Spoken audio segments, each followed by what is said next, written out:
The appointed place and the appointed time is here and now. Where are you going? Don't run from fate.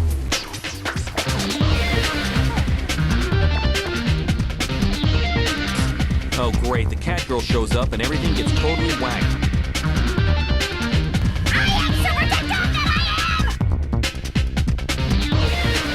Tell me this can't get any worse. Welcome back to the classroom. I'm Professor Otaku. This is Anime Dissection. Oh snap! Angelic Layer is, to be certain, my favorite Clamp work. For a show about girls beating each other up vicariously through tiny little robot dealy boppers, it's surprisingly well put together. Now, maybe I just have some bittersweet memories around this show, but it strikes me as the best thing that Clamp did before they got all self-referential. Which is not to diminish their other works, except for Miyuki-chan in Wonderland, which was abysmal, and Chobits was just terrible. Angelic Layer to me represents the culmination of all their various storytelling tricks. It takes moody character drama from X, action from RG Veda, appealing Ray Earth designs, and imaginative battles from Cardcaptor Sakura. And while it does have its flaws, of course, it all comes together quite nicely. The story concerns one Misaki Suzuhara, a hopelessly naive and questionably coiffed young girl who has just arrived in Tokyo for the first time. And in true Tokyo fashion, she is beset by perverts within minutes.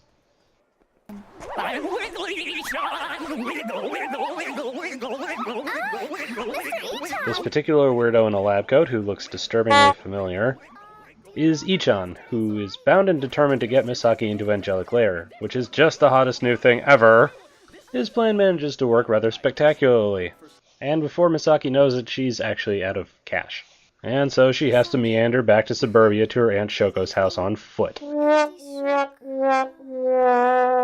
Her Aunt Shoko is something of a Christmas cake and takes umbrage at being called Aunt. Okay, I'm still in my 20s, right?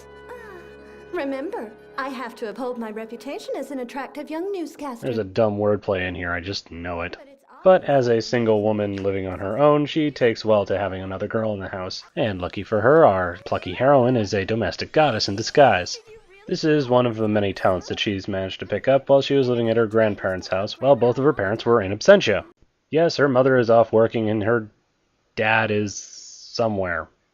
Now, they do talk about Misaki's mom a lot, however, her dad is simply non-existent. So apparently, Misaki is not only an Angelic Layer queen, a domestic goddess, but the second friggin' coming of Jesus.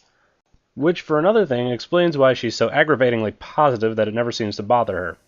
She opens up her new toy and names it Hikaru, totally not a reference to Ray Earth. Shush. While heading off to school the next day, Misaki runs into the amazing teleporting kindergartner, Hatoko Kobayashi. Hatoko plays Angelic Layer too, as most of the women in this show do. Her angel, Suzuka, is a super fast fighter who's ranked unbelievably high considering she's like 6. Misaki also meets up with Hatoko's big brother Kotaru, who turns out to be in the same class as she is. They also meet up with Tamayo, who is a murderous fangirl. What's your name? Misaki Suzuhara. Tamayo? I think that you killed him.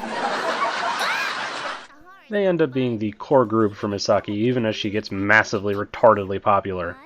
This is an important plot element for Misaki because it helps her to both determine her love interest and determine who the people that she's doing this fighting for, because as we all know, no fighting show heroine can do anything unless they have someone to fight for. After battling against seemingly impossible odds, she manages to score her first win in Angelic Layer. And during this time, she also meets Ichan's brother Ojiro, who, despite being a senior in high school, becomes a possible love interest for her. Misaki is 14, maybe. Creepy? Well, if you're hoping for me to start introducing more males into the cast, you're out of luck. Aside from Ichan's subordinates, Ojiro, and random episode character number 15, there are no guys playing this game. This, of course, makes zero sense to me, because I would play the living crap out of this game. Super high-tech little battle dolls beating living snot out of each other? Sure, sign me right up. Speaking of the game pieces in question, they're far more visually interesting than the characters, but that's to be expected from kids' toys from an Adderall-fueled generation of slack-jawed morons. They had better be covered in shiny jangly bits that connect to the internet and pirate movies in the downtime, or else they're not going to sell. Their appearances are varied and weird as toys designed by kids or rather want to be, but for the most part they fall into 3 different groups. Lightweight flyers, bricks on legs, and science types. Hikaru is the flippy flying type. Characters like Shirahime are walking tanks, and Wizards, the only male angel, uses questionable science to deflect attacks. Sure, it breaks reality, but hey, what can you do? Hikaru has the special ability of being utterly generic, and therefore can steal moves from everybody else. She's also somewhat of a prodigy, which comes as a surprise to her, but not to anybody else, considering she just kind of fell into the game. Now, aside from Misaki and Hitoko, the two main leads, there is also the big cold girl, the girl I want to hit with a hammer, Chinese girl A and B, the dopey pop star, and a host of utterly unimportant other girls. They all get their character moments, and Misaki kicks the crap out of them handily, and maybe learns an important lesson about something. And yes, the power of friendship does apply here, folks. Battles usually end up going something like this. Oh no, Misaki, now that you have defeated me and stolen everything that makes me a unique individual to use in your angel, what shall we do? Let's be real good friends. Let's hope I never have to do that one again. And while it's easy to rag on something like that, it's still got that important aspect of heart. Yeah, heart is hard to pin down, and maybe it's too nebulous to be really something I can put a focus on, but it's definitely here. Please win, Misaki. Win for me, and prove that age and size don't matter, an angelic layer. Don't forget our promise.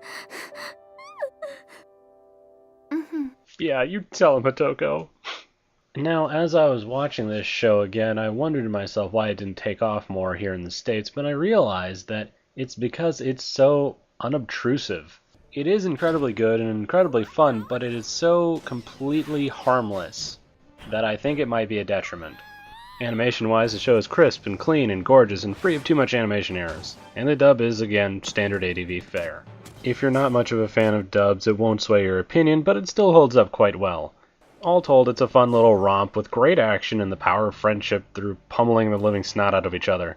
It's an interesting blend of shoujo design elements with shonen sensibilities, and it all comes together quite well. And while I would caution against trying to marathon it in any way, shape, or form, if you can't find anything redeeming in this show this diverse, you likely have no soul. And that's just terrible. Until next week, this is Professor Otaku signing off.